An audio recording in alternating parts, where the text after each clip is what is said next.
আজি আমি লৈ আহিছোঁ ৰাজনীতি বিজ্ঞানৰ 20টা মোষ্ট ইম্পৰ্টেণ্ট প্ৰশ্ন আৰু তাৰ উত্তৰ।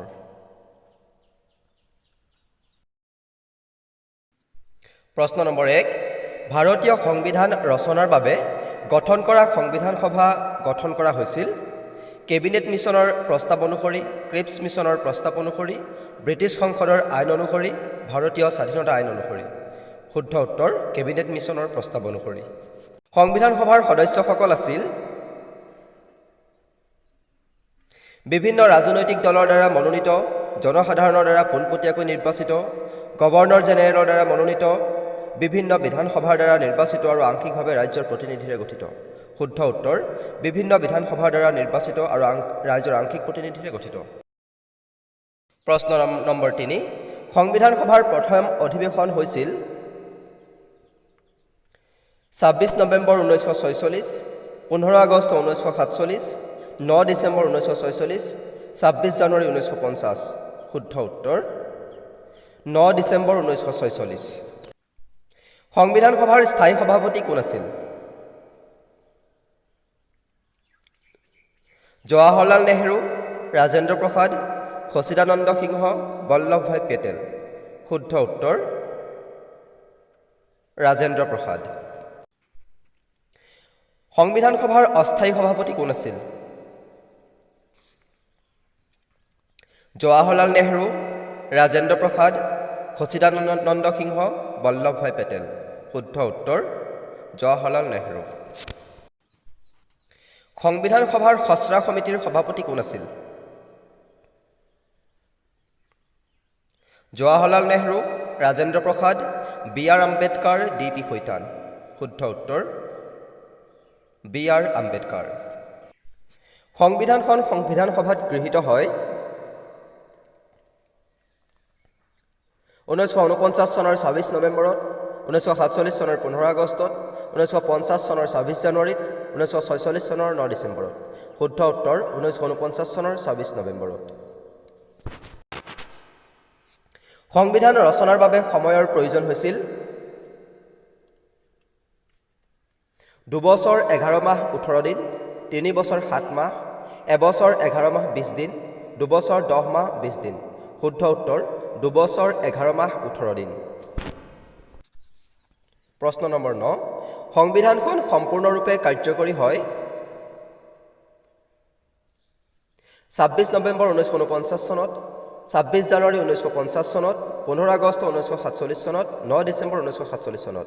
শুদ্ধ উত্তৰ 26 জানুৱাৰী 1950 চনত। সংবিধান সভাৰ বিভিন্ন দফাৰ চূড়ান্ত ৰূপ দিছিল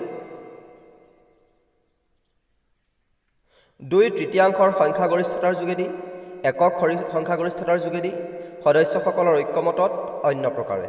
শুদ্ধ উত্তৰ সদস্যসকলৰ ঐক্যমতত। মুছলিম লীগে সংবিধান সভা বৰ্জনৰ কাৰণ আছিল তেওঁলোকে সুকীয়া সংবিধান সভা বিচাৰিছিল, সংবিধান সভাত প্ৰতিনিধি পোৱা নাছিল, আলী জিন্নাক সভাপতি পাতিব বিচাৰিছিল, কংগ্ৰেছ দলে বেয়া ব্যৱহাৰ কৰিছিল। শুদ্ধ উত্তৰ তেওঁলোকে সুকীয়া সংবিধান সভা বিচাৰিছিল। প্ৰশ্ন নম্বৰ 12, প্ৰথমবাৰৰ বাবে প্ৰস্তাৱনাৰ সংশোধনী কৰা হৈছিল 24তম সংশোধনীৰ দ্বাৰা, 44তম সংশোধনীৰ দ্বাৰা, 42তম সংশোধনীৰ দ্বাৰা, 41তম সংশোধনীৰ দ্বাৰা। শুদ্ধ উত্তৰ 44তম সংশোধনীৰ দ্বাৰা। নম্বৰ 13, জৰুৰীকালীন সময়ত তলৰ কোনকেইটা শব্দ প্ৰস্তাৱনাত সোমাবলৈ সংশোধনী কৰা হয়? সমাজবাদী আৰু ধৰ্মনিৰপেক্ষ, ধৰ্মনিৰপেক্ষ আৰু গণতান্ত্ৰিক, সমাজবাদী আৰু গণৰাজ্য, সাৰ্বভৌম আৰু গণতান্ত্ৰিক। শুদ্ধ উত্তৰ সমাজবাদী আৰু ধৰ্মনিৰপেক্ষ। ভাৰতীয় সংবিধানখন হ'ল পৃথিৱীৰ দীৰ্ঘতম সংবিধান, পৃথিৱীৰ চুটি সংবিধান, পৃথিৱীৰ ভিতৰত কঠিন সংবিধান, পৃথিৱীৰ ভিতৰত নমনীয় সংবিধান। শুদ্ধ উত্তৰ পৃথিৱীৰ দীৰ্ঘতম সংবিধান। প্ৰশ্ন নম্বৰ 15, সংসদীয় পদ্ধতিৰ শাসন ব্যৱস্থাটো ধাৰ কৰিছিল আমেৰিকাৰ পৰা, ব্ৰিটিছৰ পৰা, আয়াৰলেণ্ডৰ পৰা, ছুইজাৰলেণ্ডৰ পৰা। শুদ্ধ উত্তৰ ব্ৰিটিছৰ পৰা। প্ৰশ্ন নম্বৰ 16, ভাৰতীয় সংবিধানৰ প্ৰস্তাৱনাটো সংবিধানৰ অংশ কিন্তু বৈধিক নহয়, সংবিধানৰ অংশ নহয় আৰু বিচাৰযোগ্য নহয়, সংবিধানৰ অংশ আৰু বিচাৰযোগ্য ওপৰৰ কোনোটোৱেই নহয়। শুদ্ধ উত্তৰ সংবিধানৰ অংশ নহয় আৰু বিচাৰযোগ্য নহয়। ভাৰতীয় সংবিধানখন ভাগ কৰা হৈছে 22টা অধ্যায়ত, 16টা অধ্যায়ত, 24টা অধ্যায়ত, 25টা অধ্যায়ত। শুদ্ধ উত্তৰ 22টা অধ্যায়ত।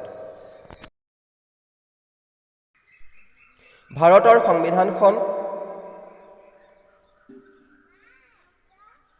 কঠিন, নমনীয়, আংশিকভাৱে কঠিন আৰু আংশিকভাৱে নমনীয়, ওপৰৰ এটাও নহয়। শুদ্ধ উত্তৰ আংশিকভাৱে কঠিন আৰু আংশিকভাৱে নমনীয়।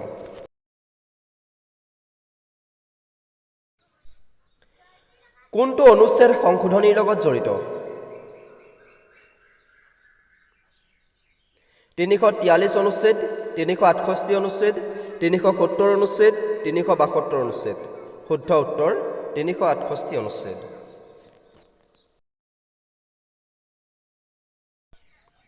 ভাৰতীয় সংবিধান সংশোধনীৰ পদ্ধতি কিমানটা?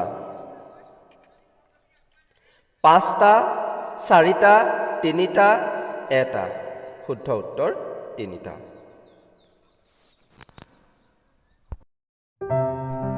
আজিৰ প্ৰশ্নকেইটা ইমানেই আছিল। যিকোনো ধৰণৰ প্ৰতিযোগিতামূলক পৰীক্ষাত সহায় কৰাৰ উদ্দেশ্যেৰে আমাৰ এই ইউটিউব চেনেলটো খোলা হৈছে। গতিকে আপুনি যদি প্ৰতিযোগিতামূলক পৰীক্ষাত অৱতীৰ্ণ হ'ম বুলি ভাবিছে, তেতিয়াহ'লে আমাৰ এই চেনেলটো ছাবস্ক্ৰাইব কৰি ল'ব পাৰে। আপোনাৰ সহায় হ'ব।